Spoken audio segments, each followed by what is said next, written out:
അങ്ങനെ നമ്മളെല്ലാവരും പ്രതീക്ഷിച്ച പോലെ തന്നെ ഖംസ ചാമ്പ്യൻ ആയിരിക്കുകയാണ്. ഒരു വളരെ ഡൊമിനൻറ്റ് പെർഫോമൻസ് ആയിരുന്നു. എന്നാൽ അതേ തുടർന്ന് കുറേ പേര് പല രീതിയിലുള്ള അഭിപ്രായങ്ങൾ പറയുന്നത് കേട്ടു. വളരെ ഡൊമിനൻറ്റ് വിന്നാണെന്ന് കുറേ പേര് പറയുന്നു, എന്നാൽ അതേസമയം വളരെ ബോറിംഗ് ഫൈറ്റാണെന്ന് കുറേ പേര് പറയുന്നു. അങ്ങനെ പല വാദപ്രതിവാദങ്ങളൊക്കെ പലയിടത്തും നടക്കുന്നുണ്ട്. ഫസ്റ്റ് ഓഫ് ഓൾ വീഡിയോ കുറച്ച് താമസിച്ചു. പ്രധാന കാര്യം ചെറിയൊരു പനി പിടിച്ചു. അതേ തുടർന്ന് തന്നെ വോയിസ് അങ്ങോട്ട് ശരിയാവുന്നുണ്ടായിരുന്നില്ല, അത് പ്രധാന കാര്യം. പിന്നെ അതേ തുടർന്ന് വേറെ കുറേ പരിപാടികളൊക്കെ ഉണ്ടായിരുന്നു. അല്ല, അതൊക്കെ കൊണ്ടാണ് വീഡിയോ താമസിച്ചത്. നിങ്ങൾ ഇത്രയും പേര് വീഡിയോയ്ക്ക് വേണ്ടി വെയിറ്റ് ചെയ്യുമെന്ന് ഞാൻ കരുതിയില്ല കേട്ടോ. പലയിടത്തും വന്ന് ചോദിക്കുന്നു, യൂട്യൂബിൽ ചോദിക്കുന്നു, ഇൻസ്റ്റയിൽ ചോദിക്കുന്നു. എനിവേ, അതിനെക്കുറിച്ച് ഞാൻ അവസാനം പറയാം. ചാനലിനെ കുറിച്ച് കുറച്ച് കാര്യങ്ങൾ പറയാനുണ്ട്, അത് ഞാൻ അവസാനം പറയാം. അങ്ങനെ ഖംസ ചിമായ വേഴ്സസ് DDP, ഈ ഒരു ഫൈറ്റിൻ്റെ കാര്യം പറയുകയാണെങ്കിൽ ആദ്യമേ തന്നെ ഫൈറ്റ് ഡൊമിനൻ്റ് ആയിരുന്നോ ബോറിംഗ് ആയിരുന്നോ എന്നൊക്കെ ചോദിച്ചു കഴിഞ്ഞാൽ അതൊക്കെ ഒരു പെർസ്പെക്റ്റീവ് പോലിരിക്കുന്നതാണ് എനിക്ക് തോന്നുന്നത്. അതായത് നിങ്ങളുടെ ഖംസ ചിമായ ഫാനാണെങ്കിൽ ഇത് വളരെ ഇൻട്രസ്റ്റിംഗ് ഒരു ഫൈറ്റ് ആയിരിക്കും. അതായത് ഏത് നിമിഷം വേണമെങ്കിലും ഒരു സബ്മിഷൻ വന്നേക്കാം എന്നുള്ള രീതിയിൽ നമ്മൾ എക്സ്പെക്ട് ചെയ്തുകൊണ്ടിരിക്കുകയായിരുന്നു. ഖംസത്ത് ഈസിലി തന്നെ DDP ടേക്ക് ഡൗൺ ചെയ്ത് ഗ്രൗണ്ടിൽ കൊണ്ടുപോയിട്ട് വൾനറബിൾ പൊസിഷനിൽ പിടിച്ചു. പക്ഷേ അങ്ങോട്ട് ഒരു സബ്മിഷൻ മാത്രം വരുന്നില്ല, എന്നാൽ ഏതൊരു നിമിഷം വേണമെങ്കിലും നമ്മൾ സബ്മിഷൻ എക്സ്പെക്ട് ചെയ്യുന്നുണ്ടായിരുന്നു. അതുകൊണ്ട് തന്നെ ഒരു ഖംസ ചിമായ ഫാനെ വെച്ച് നോക്കുമ്പോഴത്തേക്ക് അത് വളരെ ഇൻട്രസ്റ്റിംഗ് ഫൈറ്റ് ആയിരുന്നു. എന്നാൽ അതേസമയം ഒരു DDP ഫാനെ വെച്ച് നോക്കുകയാണെങ്കിൽ സബ്മിറ്റ് ആവുന്നുമില്ല, എന്നാൽ ഖംസത്തെ DDP ഒന്നും ചെയ്യാൻ സമ്മതിക്കുന്നുമില്ല, ചുമ്മാ പിടിച്ച് ചവിട്ടിരിക്കുകയാണ് എന്നുള്ള രീതിയിലായിരിക്കും അവർക്ക് തോന്നുന്നത്. അങ്ങനെ അതുകൊണ്ട് തന്നെ അവരെ സംബന്ധിച്ചിടത്തോളം ഒരു ബോറിംഗ് ഫൈറ്റ് ആയിരിക്കും, അല്ലെങ്കിൽ മോറോവർ ഒരു ഫ്രസ്ട്രേറ്റിംഗ് ഫൈറ്റ് ആയിരിക്കും. പിന്നെ ഒരു ന്യൂട്രൽ ഫാനെ വെച്ച് നോക്കുമ്പോഴത്തേക്ക്, അതായത് ഒരു ഇവരാര് ജയിച്ചാലും കുഴപ്പമില്ല എന്ന് കരുതുന്ന ഒരു MMA ഫാനെ വെച്ച് നോക്കുമ്പോഴത്തേക്ക്, അല്ലെങ്കിൽ ഒരു കാഷ്വൽ ഫാനെ വെച്ച് നോക്കുമ്പോഴത്തേക്ക് ഇത് ശരിക്കും ഒരു ബോറിംഗ് ഫൈറ്റ് ആയിരിക്കാനാണ് സാധ്യത. കാരണം അവിടെ പ്രത്യേകിച്ചൊന്നും നടക്കുന്നില്ല.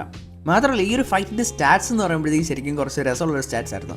അതായത് ഈ ഒരു ഫൈറ്റ് കാണാത്ത ഒരാളെ, അല്ലെങ്കിൽ ഈ പറയുന്ന ഒരു ഹാർഡ് കോർ UFC ഫാനാണ്, ആ ഒരു ഫാൻ ഫൈറ്റ് കാണാൻ മറന്നുപോയി. എന്നിട്ട് പെട്ടെന്ന് ഈ ഒരു സ്റ്റാറ്റ് എടുത്ത് നോക്കുകയാണ്, അല്ലെങ്കിൽ ആരാ ജയിച്ചത് നോക്കുന്ന വഴിക്ക് പെട്ടെന്ന് ഇതെടുത്ത് നോക്കുകയാണ്. ശരിക്കും ഇത് കണ്ടാൽ ഒന്ന് കൺഫ്യൂസ്ഡ് ആവും. അതായത് 529 സ്ട്രൈക്സ്, അതിനകത്തിൽ വെറും 37 മാത്രം സിഗ്നിഫിക്കൻറ്റ് സ്ട്രൈക്സ്. എന്നിട്ട് അതിൻ്റെ കൂടെ നോക്കുകയാണെങ്കിൽ ഫിനിഷൊന്നും നടന്നില്ല. ഖംസ ചിമായ ഒരൊറ്റ സബ്മിഷൻ അറ്റംപ്റ്റ് പോലും നടത്തിയിട്ടില്ല, എന്നാൽ ആകെയുള്ള ഒരു സബ്മിഷൻ അറ്റംപ്റ്റ് നടത്തിക്കുന്നത് DDP. അതായത് ശരിക്കും ഒരു കൺഫ്യൂസിങ് ആക്കുന്ന രീതിയിലുള്ളൊരു സ്റ്റാറ്റ് ആയിരുന്നു. അതുകൊണ്ട് തന്നെ ശരിക്കും എൻ്റെ അഭിപ്രായത്തിൽ അങ്ങേയറ്റം ഇംപ്രസീവും അതേസമയം തന്നെ അൺഇംപ്രസീവ് ആയിട്ടുള്ളൊരു ഫൈറ്റ് ആയിരുന്നത്. പിന്നെ ഖംസത്തിൻ്റെ കാര്യം പറയുകയാണെങ്കിൽ ശരിക്കും അബ്സല്യൂട്ട്ലി ഒരു ഡൊമിനൻറ്റ് പെർഫോമൻസ് ആയിരുന്നു. ശരിക്കും DDPക്ക് അതിനകത്തിൽ യാതൊരു ആൻസറും കൊടുക്കാനുണ്ടായിരുന്നില്ല. ഖംസത്ത് ഇങ്ങനെയൊക്കെ പിടിക്കുമ്പോഴത്തേക്ക് DDPക്ക് ഒന്നും ചെയ്യാനുണ്ടായിരുന്നില്ല. അത് ശരിക്കും ഗെയിം പ്ലാനിൻ്റെ ഒരു ഇഷ്യൂ ആണെന്നാണ് എനിക്ക് തോന്നുന്നത്. അതിനെക്കുറിച്ച് ഞാൻ പറയാം.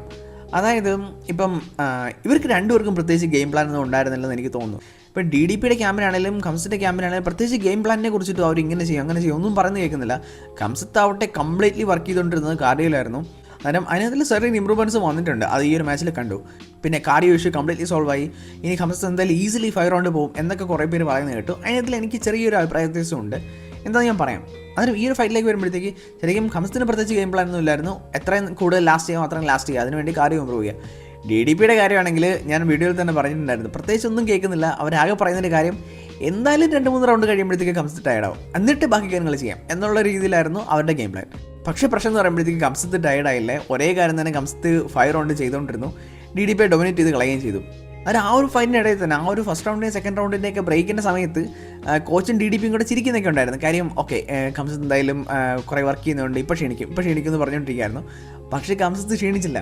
എന്നിട്ട് അവിടെയാണ് ഞാൻ പറയുന്നത്, ഇപ്പം ഈ കാർഡിയോ ഇമ്പ്രൂവ് ആയെന്ന് കുറേ പേര് പറയുന്നുണ്ട്. ഓക്കെ, ഞാൻ വീഡിയോയിൽ പറഞ്ഞിട്ടുണ്ടായിരുന്നു, ഇപ്പോൾ ഖംസത്തിൻ്റെ ഇഷ്യൂ എന്ന് പറയുമ്പോഴത്തേക്ക് ഒരു കാർഡിയോ ഇഷ്യൂ എന്നതിനേക്കാളും ഒരു കാർഡിയോ മാനേജ്മെൻറ്റ് ഇഷ്യൂ ആണെന്ന് തോന്നുന്നുണ്ടെന്ന് പറഞ്ഞായിരുന്നു. കാര്യം ഇതിന് മുമ്പും ഖംസത്ത് കോവിഡ് വരുന്നതിന് മുമ്പ്, അല്ലെങ്കിൽ ആ ഒരു ഹെൽത്ത് ഇഷ്യൂസൊക്കെ വരുന്നതിന് മുമ്പ് ഒരുപാട് നേരം വർക്കൗട്ട് ചെയ്യുന്നതാണെങ്കിൽ ബാക്കി എല്ലാവരും വർക്കൗട്ട് ചെയ്ത് നിന്ന് കഴിഞ്ഞാൽ പോലും ഖംസത്ത് ട്രെഡ്മിൽ ഓടിക്കൊണ്ടേയിരിക്കുക. അന്നേരം ആ ലെവൽ കാർഡിയോ ഖംസത്തിന് ഉണ്ടായിരുന്നു. പക്ഷേ അത് കഴിഞ്ഞ പിന്നായിരുന്നു ഈ ഒരു ഇഷ്യൂസൊക്കെ വന്നത്. അതുകൊണ്ട് തന്നെ ഖംസത്തിന് കുറേയൊക്കെ ആ ഇഷ്യൂ അഡ്രസ്സ് ചെയ്യാൻ പറ്റുന്നേ ഉള്ളൂ, അങ്ങനെ ബെറ്റർ കാർഡിയോ ആയിട്ട് വരാൻ പറ്റുന്നേ ഉള്ളൂ എന്ന് ഞാൻ പറഞ്ഞിരുന്നു. ഈ ഒരു ഫൈറ്റിൽ അതൊക്കെ കണ്ടു. പക്ഷേ ഞാൻ ഈ പറഞ്ഞ പോലെ തന്നെ അതൊരു 5 റൗണ്ട് ഇനി പോകാനുള്ള കാർഡിയോ ഉണ്ടോ എന്നുള്ള കാര്യത്തിൽ സംശയമുണ്ട്. എന്താണെന്ന് ഞാൻ പറഞ്ഞുതരാം. ഫസ്റ്റ് ഓഫ് ഓൾ കാർഡിയോ കത്തിപ്പോകുന്ന എപ്പോഴാണെന്ന് വെച്ച് കഴിഞ്ഞാൽ, കൂടുതൽ ഗ്യാസ് ടാങ്ക് കാലിയാവുന്ന എപ്പോഴാണെന്ന് വെച്ച് കഴിഞ്ഞാൽ കൂടുതൽ വർക്ക് ചെയ്യുമ്പോഴാണ്. ഓക്കെ, ഇവിടെ ഈ ഒരു ഫൈറ്റിൻ്റെ കാര്യത്തിലാണെങ്കിൽ ഖംസത്ത് ഈസിലി DDP ടേക്ക് ഡൗൺ ചെയ്തു. ഇപ്പോൾ DDP ടേക്ക് ഡൗൺ ചെയ്യുന്ന കാര്യത്തിലോ ആ ഒരു വൾനറബിൾ പൊസിഷനിൽ കൊണ്ടിടുന്ന കാര്യത്തിലോ ഖംസത്തിന് ഒട്ടും വർക്ക് ചെയ്യേണ്ടി വന്നില്ല. എന്നാൽ ഞാൻ പറഞ്ഞല്ലോ, DDPക്ക് പ്രത്യേകിച്ച് ഗെയിം പ്ലാൻ ഒന്നും ഉണ്ടായിരുന്നില്ല. ഇപ്പോൾ എന്തായാലും ഖംസത്തിൻ്റെ ആ ഒരു ടേക്ക് ഡൗൺ ഇന്നവിറ്റബിൾ ആണ് എന്നൊരു രീതിയിൽ എന്തായാലും DDPയും ടീമും ധരിച്ചിട്ടുണ്ട്. ഉസ്മാനെയൊക്കെ ടേക്ക് ഡൗൺ ചെയ്യാൻ പറ്റുമെങ്കിൽ ഖംസത്തിൽ ലോകത്ത് ആരെ വേണമെങ്കിലും ടേക്ക് ഡൗൺ ചെയ്യാൻ പറ്റുന്നേ ഉള്ളൂ. അങ്ങനെ ഒരാളാണ് ഖംസത്ത്. അതുകൊണ്ട് തന്നെ ടേക്ക് ഡൗൺസ് ഇന്നവിറ്റബിൾ ആണ്. ഈ ഒരു ധാരണ എന്തായാലും DDPക്ക് ഉണ്ട്. ഈ ടേക്ക് ഡൗൺ ഡിഫൻസിനേക്കാൾ കൂടുതലൊക്കെ DDP വർക്ക് ചെയ്തുകൊണ്ടിരുന്ന സർവൈവലിനായിരുന്നു. എങ്ങനെയെങ്കിലും ആ ഒരു ഫസ്റ്റ് 2-3 റൗണ്ട്സ് സർവൈവ് ചെയ്യുക, എന്നിട്ട് ബാക്കി കാര്യങ്ങൾ ചെയ്യുക എന്നൊരു പ്ലാനിലായിരുന്നു പൊയ്ക്കൊണ്ടിരുന്നത്. അപ്പോൾ നമ്മൾ ആ മാച്ച് കണ്ടപ്പോൾ തന്നെ ഖംസത്തിൻ്റെ ടേക്ക് ഡൗൺ അറ്റംപ്റ്റ്സിന് DDP അതൊരു ആൻസറേ ഉണ്ടായിരുന്നില്ല. അപ്പം നേരെ വളരെ ഈസിലി തന്നെ ആ ഒരു ഫസ്റ്റ് 9 സെക്കൻഡിൽ തന്നെ മിക്കവാറും എല്ലാ ഫൈറ്റ്സിലും വിത്തിൻ 1 മിനിറ്റ് ഖംസത്ത് ടേക്ക് ഡൗൺ ചെയ്തു. എന്നിട്ട് ആ ഒരു പൊസിഷനിൽ കൊണ്ടുപോയി ഇട്ടു. അതുകൊണ്ട് തന്നെ വളരെ ഈസിലി തന്നെ ഒരു ഡൊമിനൻ പൊസിഷൻ കിട്ടുകയും ചെയ്തു. എന്നിട്ട് പിടിച്ച് ക്രൂസിഫിക്സിലിട്ടു. 3-4 വട്ടം പിടിച്ച് ക്രൂസിഫിക്സിലിട്ടു. ഒരു ഒറ്റ വട്ടം ക്രൂസിഫിക്സ് പൊസിഷനിൽ വരുന്ന കാര്യം തന്നെ അത്ര ചെറിയ കാര്യമൊന്നുമല്ല. 3-4 വട്ടമാണ് പിടിച്ചിട്ടത്. എന്നിട്ട് ശരിക്കും കംസത്തിന് DDP ഇതുപോലത്തെ പൊസിഷനിൽ കൊണ്ട് എത്തിക്കുന്ന കാര്യത്തിൽ ഒട്ടും പാടുപെടേണ്ടി വന്നിട്ടില്ല. അതുകൊണ്ട് നിങ്ങൾ മനസ്സിലാക്കേണ്ട കാര്യം എന്ന് പറയുമ്പോഴത്തേക്ക് ശരിക്കും ഇങ്ങനെ ഒരു ഡൊമിനൻ പൊസിഷൻ കിട്ടിക്കഴിഞ്ഞാൽ, ഇപ്പം മേളിലേക്ക് കയറി ഇരുന്ന് കഴിഞ്ഞാൽ, ഇപ്പോൾ ക്രൂസിഫിക്സിലൊക്കെ പിടിച്ചിരുന്ന് പറയുമ്പോഴത്തേക്ക് മുട്ടും താങ്ങി മേളിൽ കംപ്ലീറ്റ് വെയിറ്റ് DDPയുടെ മേളിലിട്ടിട്ടാണ് കംസ അവിടെ നിൽക്കുന്നത്. എന്നാൽ പ്രത്യേകിച്ചൊന്നും നടക്കുന്നില്ല. ഇതാണ് ശരിക്കും സംഭവിച്ചത്. അതിന് സംഭവിച്ചതാണ് ഇപ്പം കംസിന് ഒട്ടും വർക്ക് ചെയ്യേണ്ടി വന്നില്ല. വളരെ ഈസിലി തന്നെ അതുപോലത്തെ പൊസിഷൻസിൽ കൊണ്ടെത്തിച്ചു.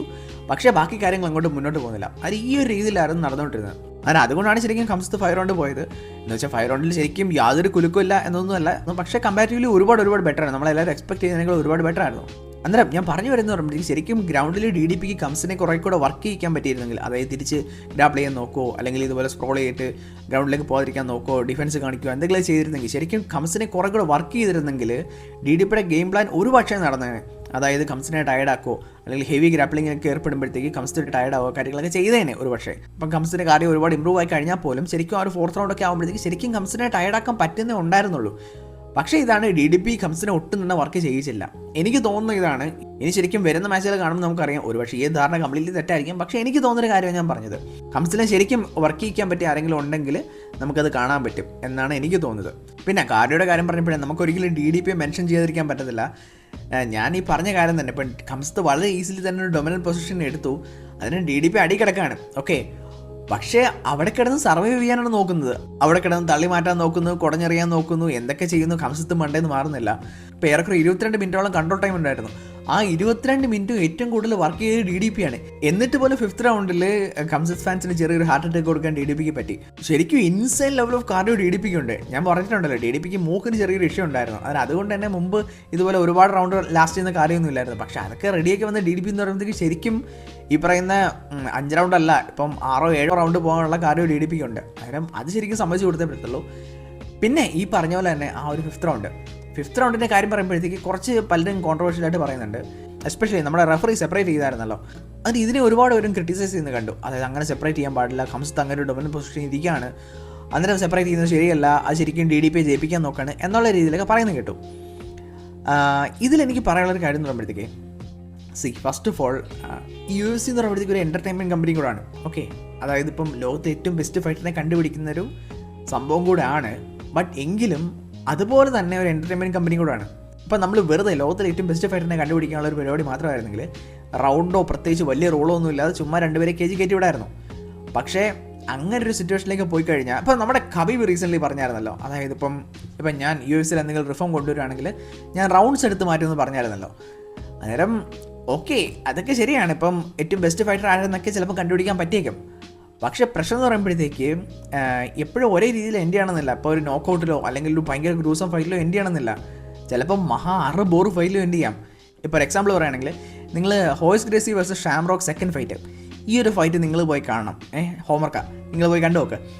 ആ ഒരു ഫൈറ്റ് 5 സെക്കൻഡ് പോലും സ്കിപ്പ് ചെയ്യാതെ ഫുൾ ഫൈറ്റ് കണ്ട് തീർത്ത് കഴിഞ്ഞാൽ നിങ്ങളെ ഞാൻ സമ്മതിച്ചു തരാം. എന്നിട്ട് പറഞ്ഞാൽ റൗണ്ട്സോ സെപ്പറേറ്റ് ചെയ്യുന്ന പരിപാടിയൊന്നും ഇല്ലായിരുന്നെങ്കിൽ ചിലപ്പോൾ അതുപോലത്തെ ഫൈറ്റ്സ് നമുക്ക് കൂടുതൽ കാണേണ്ടി വന്നേനെ. അന്നേരം അവിടെ ശരിക്കും ആ ഒരു എൻ്റർടൈൻമെൻറ്റ് എന്ന് പറയുന്ന ആസ്പെക്റ്റിനെ അഫക്റ്റ് ചെയ്യുന്ന ഒരു കാര്യം കൂടാണ്. പിന്നെ ഈ ഒരു എൻ്റർടൈൻമെൻറ്റ് കാര്യം പറയുമ്പോഴത്തേക്ക് ഒരുപാട് ഭയങ്കര പ്രശ്നമാണ്. അതായത് ഇപ്പം പല ലെവൽ ഓഫ് വ്യൂവേഴ്സ് ഉണ്ട്. അതായത് പല രീതിയിലുള്ള പല പെർസ്പെക്റ്റീവിൽ ഗെയിമിനെ ഇഷ്ടപ്പെടുന്ന ആൾക്കാരുണ്ട്. ചിലരെന്ന് പറയുമ്പോഴത്തേക്ക് പ്യൂരിസ്റ്റുകളായിരിക്കും. അതായത് ആ ഒരു പ്യൂർ ഫോം ഓഫ് ഫൈറ്റിംഗ് കാണാൻ ഇഷ്ടമുള്ള ആൾക്കാരായിരിക്കും. ഇപ്പം നമ്മുടെ ജോറോ എന്നൊക്കെ പറയുന്ന കേട്ടില്ലേ, അതായത് ഈ പറയുന്ന റൗണ്ട്സ് എനിക്കിഷ്ടമല്ല, അല്ലെങ്കിൽ ഈ പറയുന്ന റൗണ്ട്സ് ഉണ്ടെങ്കിൽ പോലും ഇപ്പം ഏത് പൊസിഷനിലാണോ റൗണ്ട് എൻഡ് ചെയ്തത് ആ പൊസിഷനിൽ തന്നെ വീണ്ടും കൊണ്ടുവന്ന് ഫൈറ്റ് സ്റ്റാർട്ട് ചെയ്യുക അടുത്ത റൗണ്ടിൽ. അതിന് ആ രീതിയിൽ പറയുന്ന ആൾക്കാരൊക്കെ ഉണ്ട്. പക്ഷേ UFC ഒന്നും അത് ചെയ്യാത്ത കാര്യം എന്ന് പറയുമ്പോഴത്തേക്ക് എൻ്റർടൈൻമെൻറ്റ് എന്ന് പറയുന്ന ആസ്പെക്റ്റിനെ കാര്യമായിട്ട് ബാധിക്കും. അപ്പോൾ അതിൻ്റെ കാര്യം എന്ന് പറയുമ്പോഴത്തേക്ക് ഞാൻ ഈ പറഞ്ഞല്ലോ, ഇപ്പോൾ പ്യൂരിസ്റ്റുകളായിട്ടുള്ള ആൾക്കാരുണ്ട്, പ്യൂർ ഫൈറ്റിംഗ് കാണാൻ ഇഷ്ടമുള്ള ആൾക്കാരൊക്കെ ഉണ്ട്, ഹാർഡ് കോർ ആൾക്കാരൊക്കെ ഉണ്ട്.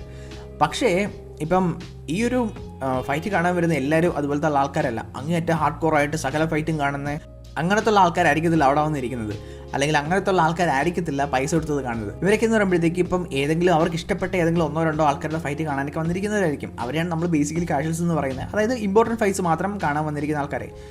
ഈ മെജോറിറ്റി ഫാൻസും അതായത് അവർക്ക് ഇഷ്ടമുള്ള ഫൈറ്റേഴ്സ് കാണും, അവരുടെ ഫൈറ്റ് കാണാനായിരിക്കും വന്നിരിക്കുന്നത്. അന്നേരം അങ്ങനത്തുള്ള ആൾക്കാരുടെ പേയ്മെൻ്റ് ആണ് ശരിക്കും ഈ ഒരു ഇൻഡസ്ട്രിയുടെ ബാക്ക് ബോൺ എന്ന് പറയുന്നത്. അന്നേരം അങ്ങനത്തുള്ള ആൾക്കാരുടെ വന്നിരിക്കുമ്പോഴത്തേക്ക് 5 റൗണ്ട് നീളുന്ന കെട്ടിപ്പിടുത്തമൊക്കെ ആകുമ്പോഴത്തേക്ക് അവർക്ക് ബോറടിക്കത്തില്ലേ? ഇപ്പോൾ ഫസ്റ്റ് റൗണ്ട് ഇങ്ങനെ പോയി, സെക്കൻഡ് റൗണ്ട് അതേ കാര്യം തന്നെ ചെയ്തു, തേർഡ് റൗണ്ടും അങ്ങനെ പോയി, ഫോർത്ത് റൗണ്ടും അങ്ങനെ പോയി, അതിന് പിന്നെയും ഫിഫ്ത്ത് റൗണ്ടിലേക്ക് പോകുമ്പോഴേ ഇതേ കാര്യം തന്നെ ആകുമ്പോഴത്തേക്ക് ശരിക്കും മാർക്ക് ഗോഡാർഡ് അങ്ങനെ സെപ്പറേറ്റ് ചെയ്തതിൽ പ്രത്യേകിച്ച് പ്രശ്നമൊന്നും ഉണ്ടെന്ന് എനിക്ക് തോന്നുന്നില്ല. ഓക്കെ, DDPക്ക് അങ്ങനെ ഒരു മൊമെൻറ്റ് ഉണ്ടായത് തന്നെ ശരിക്കും ഈ ഖംസത്ത് ഫാൻസിന് ഒരു മിനി ഹാർട്ട് അറ്റാക്ക് കൊടുക്കാൻ പറ്റുന്നൊരു മൊമെൻറ്റ് ഉണ്ടായത് തന്നെ ഈ ഒരു സെപ്പറേഷൻ കാരണമാണ്. അതൊക്കെ ശരി തന്നെ. പക്ഷേ ആ ഒരു സെപ്പറേറ്റ് ചെയ്യുന്നതിന് നമുക്ക് മാർക്ക് ഗോഡാർഡിനെ കംപ്ലീറ്റ്ലി അല്ലെങ്കിൽ ആ റഫറിയെ കംപ്ലീറ്റ്ലി കുറ്റം പറയുന്നതിൽ പ്രത്യേകിച്ച് കാര്യമൊന്നും ഉണ്ടെന്ന് എനിക്ക് തോന്നുന്നില്ല. പിന്നെ ബോറിംഗ് ആണെന്ന് പറയുന്ന ആൾക്കാരെ കൗണ്ടർ ചെയ്യുന്ന കുറേ ആർഗ്യുമെൻറ്റ്സ് ഉണ്ട് സ്ഥിരം. അതായത് ഗ്രാപ്ലിംഗ് കാണാൻ വയ്യെങ്കിൽ നീ പോയി കിക്ക് ബോക്സിംഗ് ആണ് അല്ലെങ്കിൽ ബോക്സിംഗ് ആണ് എന്നുള്ള രീതിയിലൊക്കെ പറയുന്ന ആൾക്കാരുണ്ടല്ലോ. അപ്പോൾ നമ്മുടെ മൈറ്റി മൗസൊക്കെ റീസെൻ്റ്ലി പറഞ്ഞായിരുന്നു എനിക്കിത് കാണാൻ വയ്യെങ്കിൽ TV ഓഫ് ആക്കിയിട്ട് പോ എന്നൊക്കെ പറഞ്ഞായിരുന്നു. പക്ഷേ ഞാനീ പറഞ്ഞ പോലെ തന്നെ എൻ്റർടൈൻമെൻറ്റ് എന്ന് പറയുന്നൊരു ആസ്പെക്റ്റ് അതിനകത്തിലുണ്ട്. പിന്നെ അതിൻ്റെ കൂടെ തന്നെ ഇപ്പോൾ ഒരു ഡെവിൾസ് അഡ്വക്കേറ്റ് എന്ന് പറഞ്ഞുകൊണ്ട് ഇപ്പോൾ തിരിച്ച് പറയുകയാണെങ്കിൽ ഇപ്പം ഖംസത്തിൻ്റെ കാര്യത്തിൽ ഇപ്പം ഖംസത്ത് DDPയെ വളരെ ഈസിലി തന്നെ ഒരു വൾനറബിൾ പൊസിഷനിൽ കൊണ്ടുപോയി ഇട്ടു, എന്നിട്ട് അവിടെ ഫിനിഷ് ചെയ്യാൻ നോക്കുകയാണ്. ഇപ്പോൾ ഈ ഒരു കേസിൽ ഖംസത്തിൻ്റെ സൈഡ് പറയുന്ന ആൾക്കാർ പറയുന്നൊരു കാര്യമാണ് ഖംസത്ത് ഇതുപോലെ തന്നെ ഒരു ഡൊമിനൻ്റ് പൊസിഷൻ എടുത്തിട്ട് സബ്മിറ്റ് ചെയ്യാൻ നോക്കുന്നുണ്ടായിരുന്നു, പക്ഷേ സബ്മിറ്റ് ആവുന്നില്ല, പക്ഷേ അതിനെ ശ്രമിച്ചുകൊണ്ടിരിക്കുകയായിരുന്നു. അതിനെ പിടിച്ച് സെപ്പറേറ്റ് ചെയ്ത് ശരിയായില്ല, അത് ശരിക്കും DDPക്ക് ഒരു ഓപ്പർച്യൂണിറ്റി കൊടുക്കാനാണെന്ന് ഇങ്ങനെ പറയുന്നത് കേട്ടായിരുന്നു. പക്ഷേ ഇപ്പോൾ ഒരു ഡെവിൾസ് അഡ്വക്കേറ്റ് എന്ന് പറഞ്ഞുകൊണ്ട് ഇപ്പോൾ അതൊരു ഓപ്പോസിറ്റ് ആർഗ്യുമെൻറ്റ് പറയുകയാണെങ്കിൽ ഇപ്പോൾ ഇതേ ആൾക്കാർ തന്നെ കേജിൽ പിടിച്ച് ഒട്ടിച്ചേർന്ന് തന്നെ കുറ്റം പറയുന്നത് കാണാം. ഫോർ എക്സാമ്പിൾ മറിയോ ബാറ്റിസ്റ്റ ചെയ്ത കാര്യം എന്ന് പറയുമ്പോഴത്തേക്ക് ഹോസെ ആൾഡോ ടേക്ക് ഡൗൺ ചെയ്ത് നോക്കുന്നു. ആൾഡോ ടേക്ക് ഡൗൺസ് ഡിഫെൻഡ് ചെയ്തിട്ട് നേരെ കേജിന് അങ്ങോട്ട് പോകുന്നു, പക്ഷേ ബാറ്റിസ്റ്റ പിടിവിടുന്നുമില്ല, അങ്ങനെ അവരവിടെ നിൽക്കുന്നു. അന്നേരം ആൾക്കാരെ ബാറ്റിസ്റ്റെ ക്രിറ്റിസൈസ് ചെയ്യുന്നത് കണ്ടായിരുന്നു. ശരിക്കും ബാറ്റിസ്റ്റ ചെയ്ത് ശരിയായില്ല, ഇന്നാക്ടിവിറ്റിയാണ്, അതിന് ബാറ്റിസ്റ്റ് MML ടെററിസ്റ്റ് ആണെന്നുള്ള രീതിയിലൊക്കെ ആൾക്കാർ പറയുന്നുണ്ടായിരുന്നു. ഏറെക്കുറെ അതിന് സിമിലർ ആയിട്ടൊരു കാര്യമില്ല ഇപ്പോൾ ഇവിടെ നടന്നത്. അതായത് ഓക്കെ ഖംസത്ത് സബ്മിറ്റ് ചെയ്യാനൊക്കെ നോക്കുന്നുണ്ടായിരുന്നു, പക്ഷേ സബ്മിറ്റ് ആവുന്നില്ല. അന്നേരം ചെയ്യേണ്ട കാര്യം എന്ന് പറയുമ്പോഴത്തേക്ക് അവിടുന്ന് മാറിയിട്ട് വേറെ എന്തെങ്കിലും ട്രൈ ചെയ്യാന്നുള്ളതല്ലേ. ഖംസത്തിൻ്റെ എൻ്റയർ ഗെയിം റിവോൾവ് ചെയ്യുന്നത് നെക്കിന് അറൗണ്ടാണ്. ഇപ്പോൾ ആ രീതിയിൽ DDP ഫിനിഷ് ചെയ്യാൻ നോക്കുന്നു, പക്ഷേ ഫിനിഷ് ആവുന്നില്ല. എന്നാൽ ഗ്രൗണ്ട് ആൻഡ് ബൗണ്ട് ചെയ്യോ അല്ലെങ്കിൽ ഗ്രൗണ്ടിൽ ഡാമേജ് വരുത്താൻ നോക്കിക്കഴിഞ്ഞാൽ DDP വളരെ ഇൻ്റലിജൻ്റ്ലി ഡിഫെൻഡ് ചെയ്തുകൊണ്ടിരിക്കുകയായിരുന്നു. കാര്യം കൈ മൊത്തത്തിൽ പിടിച്ചു വെച്ചിട്ട് പോലും DDP ആ ഒരു സൈഡിലേക്ക് തല തിരിച്ച് വെച്ചേക്ക് നിങ്ങൾ കണ്ടില്ലേ. അല്ല അതുകൊണ്ട് തന്നെ ഖംസിൽ ശരിക്കും ഒരു പ്രോപ്പർലി ഹിറ്റ് ചെയ്യാനൊരു ലെവറേജ് കിട്ടുന്നുണ്ടായിരുന്നില്ല. അതുകൊണ്ട് തന്നെ ചുമ്മാ ടാപ്പ് ചെയ്ത് അതാ ഈ സ്ട്രൈക്സിൻ്റെ എണ്ണം എന്ന് പറയുമ്പോഴത്തേക്ക് ഇത്രയും കൂടുതലല്ലേ. കാര്യം എന്ന് പറയുമ്പോഴത്തേക്ക് എന്താ ഡാമേജ് ഇല്ല, ചുമ്മാ തലയിലിങ്ങനെ ടാപ്പ് ചെയ്ത് നിൽക്കുകയല്ലേ. അതായത് ബേബി സ്ട്രൈക്സ് എന്നൊക്കെ പറയുന്നില്ല, ചുമ്മാ തട്ടി നിൽക്കുകയാണ്. ഓക്കെ, കൈ കൊള്ളുന്നുണ്ട് എന്നല്ലാതെ ഡാമേജ് വരുന്നില്ല. അതാണ് ഇവിടുത്തെ ഇഷ്യൂ. പ്രത്യേകിച്ച് ഡാമേജ് ഒന്നും വരുന്നില്ല, അന്നേരം ഒരു പൊസിഷനിൽ ഇട്ടിട്ട് വേറെ എന്തൊക്കെയോ ചെയ്യുന്നു, എന്നാൽ അവിടുന്ന് പ്രത്യേകിച്ച് കാര്യങ്ങളൊന്നും നടക്കുന്നില്ല. അന്നേരം ഇത് തന്നെ റിപ്പീറ്റ് ചെയ്തുകൊണ്ടിരിക്കുമ്പോഴത്തേക്ക്, അതായത് ഒരു 4 റൗണ്ടൊക്കെ റിപ്പീറ്റ് ചെയ്തുകൊണ്ടിരിക്കുമ്പോഴത്തേക്ക് ഓഡിയൻസിന് ബോറടിക്കത്തില്ലേ. അന്നേരം അതുകൊണ്ടാണ് റഫറി സെപ്പറേറ്റ് ചെയ്തത്. അതുകൊണ്ട് തന്നെ പ്രത്യേകിച്ച് അതിൽ കുറ്റം പറയുന്നതിൽ പ്രത്യേകിച്ച് ലോജിക്കുന്നുണ്ടെന്ന് എനിക്ക് തോന്നുന്നില്ല. പിന്നെ അവസാനത്തെ ആ 5th റൗണ്ടിൻ്റെ കാര്യം പറയുകയാണെങ്കിൽ DDPയുടെ പ്ലോട്ട് ആർമർ ഏറെക്കുറെ വർക്ക് ചെയ്തൊരു റൗണ്ടായിരുന്നു 5th റൗണ്ട്. എന്ന് വെച്ചാൽ ഞാൻ പറഞ്ഞല്ലോ ഖംസത്ത് ഫാൻസിനും എല്ലാവർക്കും ഒരു ഹാർട്ട് അറ്റാക്ക് തന്നൊരു റൗണ്ടായിരുന്നു. കാര്യം പെട്ടെന്നാണ് കാര്യങ്ങൾ മാറി മറിഞ്ഞത്. എഗെയിൻ ഞാനീ പറഞ്ഞ പോലെ DDPയുടെ കാർഡിയോ ഇൻസൈനാണ്. കാര്യം അത്രയും വർക്ക് ചെയ്തിട്ട് പോലും അവസാനത്തെ റൗണ്ടിൽ ഇങ്ങനത്തെ ഒരു മൊമെൻറ്റ് കൊണ്ടുവരാൻ DDPക്ക് പറ്റി. ശരിക്കും റഫറി അവിടെ ചെയ്തുകൊണ്ടാണ്, ആ സെപ്പറേറ്റ് ചെയ്തതുകൊണ്ടാണ്, അല്ലായിരുന്നെങ്കിൽ അങ്ങനത്തെ മൊമെൻറ്റ് കാണത്തില്ലായിരുന്നു. സെപ്പറേറ്റ് ചെയ്തു, രണ്ടുപേരും സ്ട്രൈക്ക് ചെയ്യാൻ നിന്നു, DDP നല്ല 2 പഞ്ച് കണക്ട് ചെയ്തു. അതുകൊണ്ട് തന്നെ വീണ്ടും റെസ്ൽ ചെയ്യാൻ പോയി. അന്നേരം ഒരു കാര്യം ഓർക്കുന്നത്, കഴിഞ്ഞ വീഡിയോയിൽ ഞാൻ പറഞ്ഞിട്ടുണ്ടായിരുന്നല്ലോ, ഖബീബ് പറയുക ഖംസത്തിനോട് സ്ട്രൈക്ക് ചെയ്യാൻ നിൽക്കാൻ വേണ്ടിയിട്ട്. കാര്യം കാർഡിയോ കുറേ നേരം നിൽക്കണം, അതുകൊണ്ട് സ്ട്രൈക്ക് ചെയ്യാൻ നിൽക്കാൻ വേണ്ടിയിട്ട്. ഞാൻ അന്നേരം പറഞ്ഞായിരുന്നല്ലോ ഖംസത്തിൻ്റെ സ്ട്രൈക്കിങ്ങിൽ കുറേ ഹോൾസ് ഉണ്ട്. ശരിക്കും ഖംസത്ത് ഏറ്റവും ബെസ്റ്റായിട്ട് ചെയ്യുന്ന റെസ്ലിംഗ് ആണ്. പക്ഷേ സ്ട്രൈക്കിംഗ് എന്ന് പറയുമ്പോഴത്തേക്ക് ഓക്കെ സ്ട്രൈക്കിംഗ് ഡീസൻ്റ് ആണ്, പക്ഷേ ഖംസത്തിൻ്റെ ഡിഫൻസീവ് ബോക്സിങ് ഞാൻ അന്നേരം പറഞ്ഞായിരുന്നു. ഖംസത്ത് ബാക്ക് ഫുട്ട് നിൽക്കുമ്പോഴത്തേക്ക് ഖംസത്തിൻ്റെ ഡിഫൻസീവ് ബോക്സിങ് അത്ര പോരാ. മറ്റേ കമാർ ഉസ്മാനെതിരെയുള്ള ഫൈറ്റിൽ നമ്മൾ ഹിറ്റ് കിട്ടുന്ന കണ്ടായിരുന്നു. അതുകൊണ്ട് തന്നെ സ്ട്രൈക്ക് ചെയ്യാൻ നിൽക്കുന്നത് ശരിക്കും DDPയുടെ കൂട്ടുള്ള ഒരു പവർ ഹിറ്റർ മാത്രമല്ല, ശരിക്കും നന്നായിട്ട് ബ്രോൾ ചെയ്ത് ഫൈറ്റ് ചെയ്യുന്ന ഒരാളെ സ്ട്രൈക്ക് ചെയ്യാൻ നിൽക്കുന്നത് അപകടമാണെന്ന് ഞാൻ പറഞ്ഞായിരുന്നു. ഏതാനും സെക്കൻഡുകളിലേക്കാണെങ്കിൽ പോലും DDPക്ക് അങ്ങനെ ഒരു ഓപ്പർച്യൂണിറ്റി കിട്ടിയപ്പോഴത്തേക്ക് നല്ല സ്ട്രൈക്സ് ലാൻഡ് ചെയ്തു. അന്നേരം ഖംസത്തിന് വീണ്ടും അപകടം മനസ്സിലായി, അതുകൊണ്ടാണ് വീണ്ടും റെസ്ൽ ചെയ്യാൻ പോയത്. പക്ഷേ DDP റിവേഴ്സൽ ചെയ്തിട്ട് ഖംസത്ത് അടി കിടക്കുന്നു. ഖംസത്തിൻ്റെ കരിയറിൽ ആദ്യമായിട്ടാണ് അങ്ങനെ ഒരു പൊസിഷനിൽ കിടക്കുന്നത്. അത് കഴിഞ്ഞിട്ട് DDP ഖംസത്തിന്റെ ബാക്ക് ടേക്ക് ചെയ്യുന്നു. ആദ്യമായിട്ടാണ് ഒരാൾ ഖംസത്തിന്റെ ബാക്ക് ടേക്ക് ചെയ്യുന്നത്. അത് കഴിഞ്ഞിട്ട് DDP ഖംസത്തിനെ സബ്മിറ്റ് ചെയ്യാൻ നോക്കുന്നു. ആദ്യമായിട്ടാണ് ഖംസത്തിന്റെ മേളിൽ ഒരാൾ സബ്മിഷൻ അറ്റംപ്റ്റ് നടത്തുന്നത്. അന്നേരം അത് കണ്ടപ്പോഴത്തേക്ക് ശരിക്കും ഈ പ്ലോട്ട് ആർമർ എന്ന് പറയുമ്പോഴത്തേക്ക് ശരിക്കും റിയൽ ആണെന്ന് പോലും തോന്നിപ്പോയി.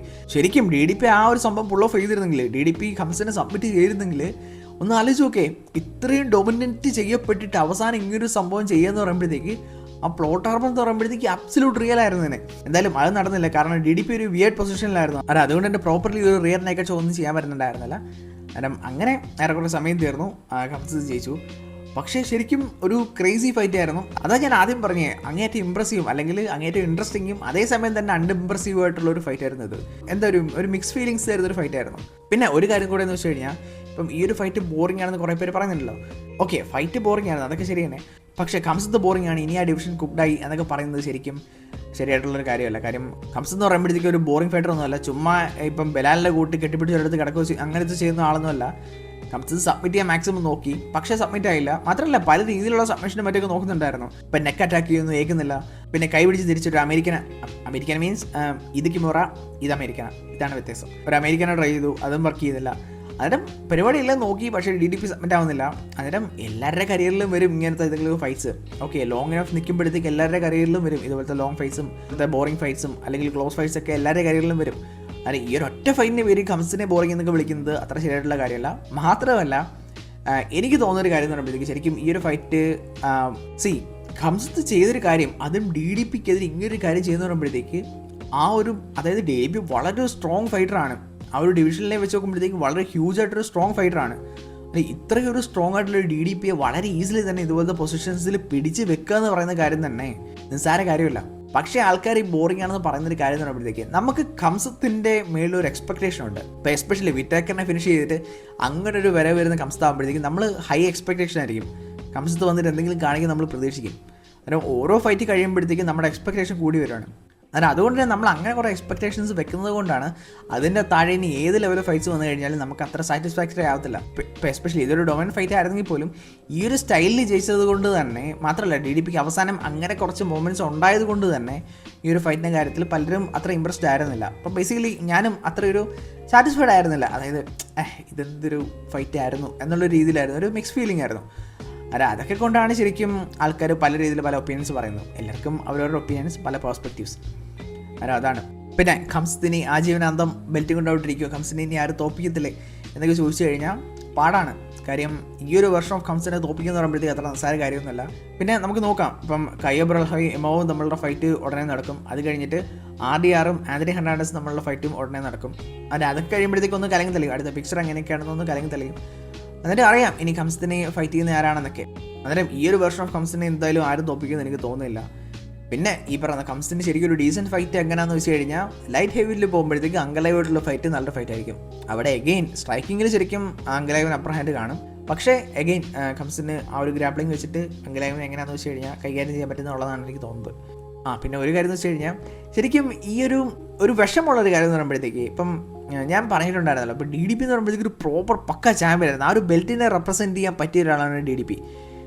ഞാൻ ആ വീഡിയോയിൽ പറഞ്ഞിട്ടുണ്ടായിരുന്നു കംസത്ത് എത്രത്തോളം ഹംഗ്രി ആണെന്നുള്ള കാര്യം നമുക്കറിയത്തില്ല. ഇപ്പോഴും കംസനെ മണിയാണ് മോട്ടിവേറ്റ് ചെയ്തുകൊണ്ടിരിക്കുന്നത്. ഓരോ ആസ്പിറേഷനിൽ ഇപ്പം കബീർ പറഞ്ഞൊരു കാര്യമുണ്ടല്ലോ, അതായത് you fight for money, I fight for legacy എന്ന് പറയുന്ന കാര്യമുണ്ടല്ലോ. ആ ഒരു ലെഗസി ഹംഗ്രി ആയിട്ടുള്ള ഫൈറ്റേഴ്സ് ഫൈറ്റ് ചെയ്യുമ്പോഴത്തേക്ക് ആ ഒരു പാഷൻ അതിനകത്തിൽ വരും, അവരുടെ ആ ഹാർട്ട് അതിനകത്ത് ഇൻവോൾവ് ആയിരിക്കും. മാത്രമല്ല അത് നമുക്ക് ഫൈറ്റിൽ കാണാം, അല്ലെങ്കിൽ ഫൈറ്റിലാണെങ്കിലും ബിൽഡപ്പിലാണെങ്കിലും അവരുടെ ആറ്റിറ്റ്യൂഡിലാണെങ്കിലും നമുക്കത് കാണാൻ പറ്റുന്നുള്ളൂ. പക്ഷേ ഈ കംസത്തിൻ്റെ കാര്യത്തിലാണെങ്കിൽ ഇപ്പം കംസത്തിനൊരു ഹങ്കർ ഇല്ലാത്ത പോലെയാണ്. കംസത്ത് വീണ്ടും മണി മണി മണി എന്നുള്ള കാര്യത്തിൽ മാത്രമേ ഉള്ളൂ. ഇത് മണിയേക്കാൾ ഉപരി എനിക്ക് തോന്നുന്നൊരു കാര്യം മറ്റേ റംസാൻ ഖദിരോവ് മോട്ടിവേറ്റ് ചെയ്ത് വിടുന്നതാണ്. ഇപ്പോൾ റംസാൻ ഖദിരോവ് ആരാണെന്ന് അറിയത്തില്ലെങ്കിലും ചെച്ചൻ ഒളിവാർക്കാണ്, അവിടുത്തെ ഏകാധിപതിയാണ്. ഇപ്പോൾ കംസത്തിനൊക്കെ റംസാൻ ഖദിരോവിനെ ഭയങ്കര പേടിയാണ്. എത്ര വലിയ ഫൈറ്ററാണെന്ന് പറഞ്ഞിട്ട് എന്താ കാര്യം? അന്നേരം റംസാൻ ഖദിരോവിനെ കംസത്തിന് പേടിയാണ്. അന്നേരം ഇനി ഖദിരോവ് പറഞ്ഞിട്ടാണോ വന്ന് ഫൈറ്റ് ചെയ്യാൻ നമുക്ക് അറിയത്തില്ല. പക്ഷേ ഇതാണ് കംസത്തിന് ബെൽറ്റിനൊന്നും യാതൊരു ഇൻട്രസ്റ്റും കാണുന്നില്ല. ഇപ്പം എവിടെയെങ്കിലും ബെൽറ്റ് കൊണ്ടുപോകാൻ ഇപ്പം നമ്മൾ ചാമ്പ്യൻസിനെ കാണുകയാണെങ്കിൽ അവർക്കൊരു ബെൽറ്റ് കിട്ടിക്കഴിഞ്ഞാൽ ആരാണെങ്കിലും ഭയങ്കര രീതിയിൽ ആ ബെൽറ്റിനെ ഭയങ്കരമായിട്ട് സ്നേഹിച്ചുകൊണ്ട് കൊണ്ടു നടക്കുന്നത് കാണാം. പക്ഷേ കംസിൻ്റെ കാര്യത്തിലാണെങ്കിൽ ബെൽറ്റ് വല്ലയിടത്തും വെച്ചിട്ട് പോവുക. ഇപ്പോൾ ചെസ്സിനെ പോയി കഴിഞ്ഞാൽ പോലും ഖദിരോവിൻ്റെ മോൻ്റെ കയ്യിലായിരുന്ന ബെൽറ്റ്, അയാൾ അതുകൊണ്ട് നടക്കുമായിരുന്നു. കംസത്ത് അതൊന്നും മൈൻഡ് ചെയ്യാതെ ആ ബെൽറ്റ് എടുക്കാതെ പോവുകയും ചെയ്തു. അന്നേരം നമുക്കറിയത്തില്ല എന്തൊക്കെയാണ് അവിടെ നടക്കുന്നത്, നമുക്കറിയത്തില്ല. അന്നേരം കംസിന് ആ ഒരു ഹങ്കർ ഉണ്ടെന്ന് എനിക്ക് തോന്നുന്നില്ല. ഇപ്പം ചെയ്യാനുള്ളൊരു കാര്യം എന്ന് പറയുമ്പോഴത്തേക്കും കൂടുതൽ ശമ്പളം ടീസ് ചെയ്തുകൊണ്ട് ഇപ്പം വെൽറ്റർ വെയ്റ്റിലും ലൈറ്റ് ഹെവിയിലൊക്കെ പറഞ്ഞു വിട്ടിട്ട് ഈ പറയുന്ന പോലെ തന്നെ ഇപ്പം റിട്ടയർ ആവുന്നതിന് മുമ്പ് അല്ലെങ്കിൽ അവൻ എന്നേക്കും റിട്ടയർ ആവുന്നതിന് മുമ്പ് ഇപ്പം പൈസ കാണിച്ചിട്ട് കുറേ ഫൈറ്റ്സൊക്കെ ചെയ്യിപ്പിച്ചിട്ട് കുറച്ചെങ്കിലും ആ ഒരു ട്രിപ്പിൾ ചാമ്പോ എന്ന് വെച്ചാൽ അവൻ്റെ സ്കില്ല് മാക്സിമം യൂസ് ചെയ്തിട്ടങ്ങ് വിടുക എന്നുള്ളതേ ഉള്ളൂ. അന്നേരം ഇതാണ് കംസത്ത് എത്ര നാൾ ഇവിടെ സ്റ്റേ ചെയ്യുമെന്നുള്ള കാര്യത്തിൽ എനിക്കിപ്പോഴും സംശയമുണ്ട്. ഇപ്പോൾ യാതൊരു താല്പര്യമില്ലാത്ത രീതിയിലാണ് സംസാരിക്കുക ചെയ്യുന്നത്. അന്നേരം അതാണ് ഇപ്പോൾ DDPയുടെ കൂട്ടർ ചാമ്പ്യനെ ബീറ്റ് ചെയ്തിട്ട് കംസത്ത് വരുമ്പോഴത്തേക്ക് നമ്മൾ കുറച്ച് കാര്യങ്ങൾ എക്സ്പെക്റ്റ് ചെയ്യുമല്ലോ. പക്ഷേ ഇതിപ്പം കംസത്തിൽ നിന്ന് കാണുന്നില്ല. അതിൻ്റെ ഇതാണ് ഇപ്പം ആ ഒരു പഴയ ആവേശമൊക്കെ ഉണ്ടായിരുന്നെങ്കിൽ നല്ലതായിരുന്നു. ഇതൊരു ആർക്കോ വേണ്ടി ഒന്ന് ഫൈറ്റ് ചെയ്യുന്ന പോലെ. അത് കാണുമ്പോഴാണ് ചെറിയൊരു വിഷമം. ഇതൊക്കെയാണ് കംസത്ത് വേഴ്സസ് DDPയുടെ കാര്യം. ഇത് ഫൈറ്റ് അനാലിസിസ് ഒന്നും ആയിരുന്നില്ല, നിങ്ങൾ പലതും കണ്ടു കാണും. ഞാൻ ജസ്റ്റ് എൻ്റെ കുറേ തോട്ട്സ് പറയാനാണ് വന്നത്. ഓക്കെ, പിന്നെ ഫൈനലി ചാനലിൻ്റെ കാര്യം ഞാൻ ആദ്യമേ പറയാമെന്ന് വെച്ചിരുന്ന കാര്യം എന്തെന്ന് വെച്ച് കഴിഞ്ഞാൽ അപ്പം ഓക്കെ ഈ ഒരു വീഡിയോ ഇത്രയും ഡിലേ ആയ കാര്യം എന്ന് പറയുമ്പോഴത്തേക്ക് ചെറിയൊരു പനിയൊക്കെ പിടിച്ചു. പിന്നെ ഒരുപാട് പേര് അന്വേഷിച്ചു കേട്ടോ. ഞാൻ ഈ പറഞ്ഞ പോലെ തന്നെ ഞാൻ ഒട്ടും എക്സ്പെക്റ്റ് ചെയ്തില്ല ഇത്രയും പേര് അന്വേഷിക്കുമെന്നും വീഡിയോയ്ക്ക് വേണ്ടി നോക്കിയിരിപ്പുണ്ടെന്നും എനിക്ക് അറിയത്തില്ലായിരുന്നു. അതുകൊണ്ടാണ് ഞാൻ ശരിക്കും കമ്മ്യൂണിറ്റി ടാബിൽ ഒരു പോസ്റ്റ് ഇട്ടത്. അപ്പം ശരിക്കും ഞാൻ പേഴ്സണൽ കാര്യങ്ങൾ അങ്ങനെ വലിയ കാര്യത്തിൽ ഷെയർ ചെയ്യാറില്ല. പനിയാണെന്നൊക്കെ പറഞ്ഞിട്ടത് അതുകൊണ്ടാണ്. എനിക്ക് ആ ഒരു ഉത്തരവാദിത്വം ഉണ്ടല്ലോ അങ്ങനെ. പിന്നെ ഒരു കാര്യം എന്ന് പറയുമ്പോഴത്തേക്കും ഈ പറയുന്ന പോലെ എനിക്ക് കുറേ പഠിക്കാനും അതൊക്കെ ഉണ്ട്. ഞാൻ സമയം കിട്ടുമ്പോഴാണ് ശരിക്കും വീഡിയോസ് ചെയ്യുന്നത്. ഓക്കെ, ഞാൻ കഴിഞ്ഞ വീഡിയോയിൽ പറഞ്ഞ പോലെ തന്നെ ഇത് വലിയ രീതിയിൽ ഫിനാൻഷ്യലി കൂടുതൽ ഉണ്ടാക്കാനൊന്നും പറ്റത്തില്ല, എനിക്കറിയാം. പക്ഷേ ഒരു ഇഷ്ടം കൊണ്ട് ചെയ്യുന്നതാണ് കാര്യങ്ങളൊക്കെ. അന്നേരം പലപ്പോഴും സമയം കിട്ടാറില്ല. പിന്നെ ഈ ഒരു വീഡിയോയുടെ കാര്യത്തിലാണെങ്കിൽ റെക്കോർഡ് ചെയ്യണം, എഡിറ്റ് ചെയ്യണം. റെക്കോർഡിംഗ് എന്ന് പറയുമ്പോഴത്തേക്ക് ഞാനിങ്ങനെ ഒരു ചാനൽ നടത്തുന്ന കാര്യം വേറെ ആർക്കും അറിയത്തില്ല. ഓക്കെ, നിങ്ങൾ ഈ കാണുന്ന ആൾക്കാർക്ക് മാത്രമേ അറിയത്തുള്ളൂ. അല്ലാതെ ഞാൻ വീട്ടിൽ പറഞ്ഞിട്ടോ എൻ്റെ ഫ്രണ്ട്സിനോട് പറഞ്ഞിട്ടോ ഒന്നുമില്ല. അന്നേരം ഇത് ആരും കേൾക്കാത്തപ്പോൾ വേണം റെക്കോർഡ് ചെയ്യാൻ വേണ്ടിയിട്ട്. അതുകൊണ്ട് പകലൊന്നും ഇരുന്നിട്ട് റെക്കോർഡ് ചെയ്യാൻ പറ്റത്തില്ല. ഇതിപ്പോൾ തന്നെ ഞാൻ ഇരുന്ന് റെക്കോർഡ് ചെയ്യുന്നത് രാത്രി 2:30 ഇരുന്നിട്ടാണ്. ഓക്കെ, അന്നേരം അതുകൊണ്ട് റെക്കോർഡ് ചെയ്യുന്നതിന് കുറച്ച് പ്രശ്നങ്ങളുണ്ട്. പിന്നെ റെക്കോർഡ് ചെയ്ത് കഴിഞ്ഞാലും കട്ട് ചെയ്യുക, എഡിറ്റ് ചെയ്യുക, അങ്ങനെ കുറേ കാര്യങ്ങളൊക്കെ ഉണ്ടല്ലോ. അന്നേരം ഇതുകൊണ്ടാണ് ഞാൻ ശരിക്കും പ്രോമിസസ് ഒന്നും തരാത്തത്. അതായത് ഇപ്പം ഇന്ന സമയത്ത് ഇന്ന വീഡിയോ ചെയ്യാം എന്നൊന്നും പറയാത്ത കാര്യം അതുകൊണ്ടാണ്. കാര്യം എനിക്ക് തന്നെ അറിയത്തില്ല ഇപ്പം എന്തൊക്കെ ഇതാണ് ഓർക്കപ്പുറത്ത് എന്തൊക്കെയാണ് വരുന്നതെന്ന് എനിക്ക് തന്നെ അറിയത്തില്ല. അതുകൊണ്ടാണ് ഞാൻ ഈ സൂപ്പർ ചാറ്റ്സും അല്ലെങ്കിൽ സൂപ്പർ താങ്ക്സും ഓണാക്കി ഇടാത്തത്. ഇപ്പം നിങ്ങൾക്ക് അതുവഴി ഇങ്ങോട്ട് പൈസ സെൻഡ് ചെയ്യാൻ പറ്റുന്ന ഒരു പരിപാടി ഉണ്ടല്ലോ. അത് ഞാനത് ഓണാക്കി ഇടാത്ത കാര്യം അതുകൊണ്ടാണ്. കാര്യം അതിനുള്ള ക്രൈറ്റീരിയ ഒക്കെ ആയിട്ടുണ്ട്. അത് എനിക്ക് വേണമെങ്കിൽ ഓണാക്കി ഇടാൻ പറ്റുന്നേ ഉള്ളൂ. പക്ഷേ ഞാനത് ചെയ്യാത്ത കാര്യം എന്ന് പറയുമ്പോഴത്തേക്കും ഇപ്പം നിങ്ങൾ എനിക്ക് ഇങ്ങോട്ട് പൈസ സെൻഡ് ചെയ്ത് തരുമോ അല്ലെങ്കിൽ എന്തെങ്കിലും ചെയ്യുമ്പോഴത്തേക്കും നിങ്ങൾ അങ്ങോട്ട് കുറേ കാര്യങ്ങൾ എക്സ്പെക്ട് ചെയ്യത്തില്ലേ. അന്നേരം അതുകൊണ്ട് തന്നെ എനിക്ക് അങ്ങനെ ഉത്തരവാദിത്വമില്ലേ. അതിന് എനിക്ക് പലപ്പോഴും ഇത് കീപ്പ് ചെയ്യാൻ പറ്റാറില്ല. അതുകൊണ്ടാണ് ഇപ്പം ചുമ്മാ പൈസ വാങ്ങിച്ചിട്ട് ഒന്നും ചെയ്തില്ലെന്ന് പറയുമ്പോഴത്തേക്ക് അതത്ര ഒരു എത്തിക്കലായിട്ടൊരു കാര്യമല്ലല്ലോ. അതുകൊണ്ടാണ് ഞാൻ അതും ചെയ്യാത്തത്. കാരണം നിങ്ങൾക്ക് മനസ്സിലാവുമെന്ന് കരുതുന്നു. ഈ ഒരു സമയത്തിൻ്റെ ഇഷ്യൂ എല്ലാം കൊണ്ടും കുറച്ച് ടൈറ്റാണ് കാര്യങ്ങൾ. മാത്രമല്ല ഒരു 20s ബോയിയുടെ കാര്യം നിങ്ങൾക്ക് അറിയാമല്ലോ. ശരിക്കും ലൈഫിലിട്ട് കൈയും കാലിട്ട് അടിക്കുന്ന സമയമാണ്. അതൊക്കെ കൊണ്ട് തന്നെയാണ് എല്ലാത്തിനും കൂടെ സമയം തികയാത്തത്. ഓക്കെ, അതൊക്കെയാണ് കാര്യങ്ങൾ. എന്തായാലും പറ്റുമ്പോഴൊക്കെ വീഡിയോ ചെയ്യാം. അതാണ് പ്ലാൻ ചെയ്യുന്നത്. പിന്നെ ഒരു കാര്യം എന്ന് പറയുമ്പോഴത്തേക്ക് ഇൻസ്റ്റാഗ്രാമിൽ കുറേ പേര് മെസ്സേജ് ചെയ്തിട്ടുണ്ടായിരുന്നു. ഇപ്പം ഞാൻ അത്ര വലിയൊരു ഇൻസ്റ്റാഗ്രാം യൂസർ അല്ല. കാരണം എനിക്ക് മുമ്പ് ഒരു പേഴ്സണൽ അക്കൗണ്ടോ കാര്യങ്ങളൊന്നും ഇല്ലായിരുന്നു. ജസ്റ്റ് ഈ ഒരു പർപ്പസിന് വേണ്ടി മാത്രം എടുത്തിട്ടുണ്ടെന്നേ ഉള്ളൂ. അപ്പം ഞാൻ എപ്പോഴും ഇൻസ്റ്റാഗ്രാം ചെക്ക് ചെയ്തുകൊണ്ടിരിക്കുന്ന ആളോ ഞാൻ എന്നും ഇൻസ്റ്റാഗ്രാം നോക്കുന്ന ആളോ ഒന്നുമല്ല. അപ്പോൾ ആഴ്ചയിൽ ഒരിക്കലോ മറ്റോ നോക്കെങ്കില്ല യാത്ര തന്നെ. അതുകൊണ്ട് തന്നെ ഞാൻ അതിനകത്തുള്ള അത്ര ആക്റ്റീവ് അല്ല. അതിനകത്തിൽ മെസ്സേജ് കഴിഞ്ഞാൽ ഞാൻ ശ്രദ്ധിക്കാറില്ല. കാരണം ആരെങ്കിലും ചെയ്തിട്ടുണ്ടോ എന്ന് പറഞ്ഞ് എടുത്ത് നോക്കുകയാണെങ്കിൽ മാത്രമേ ഞാൻ കാണുള്ളൂ. അതുകൊണ്ടാണ് പലപ്പോഴും പലർക്ക് റിപ്ലൈ തരാതെ പോകുന്നത്. അല്ലാതെ അത് മനഃപൂർവ്വമല്ല, ഇഗ്നോർ ചെയ്യുന്നതൊന്നുമല്ല. അങ്ങനെയാണെന്നൊന്നും കരുതരുത്. ഓക്കെ, എന്തായാലും സമയം കിട്ടുന്നതനുസരിച്ച് ഞാൻ റിപ്ലൈ ചെയ്തുകൊണ്ടിരിക്കാം. അന്നേരം ഇതൊക്കെയാണ് കാര്യങ്ങൾ. എന്തായാലും സമയം കിട്ടുമ്പോഴെല്ലാം ഞാൻ വീഡിയോസ് ചെയ്യാം എന്നാണ് കരുതുന്നത്. ഓക്കെ, എന്തായാലും അടുത്ത വീഡിയോയിൽ കാണാം. ബൈ.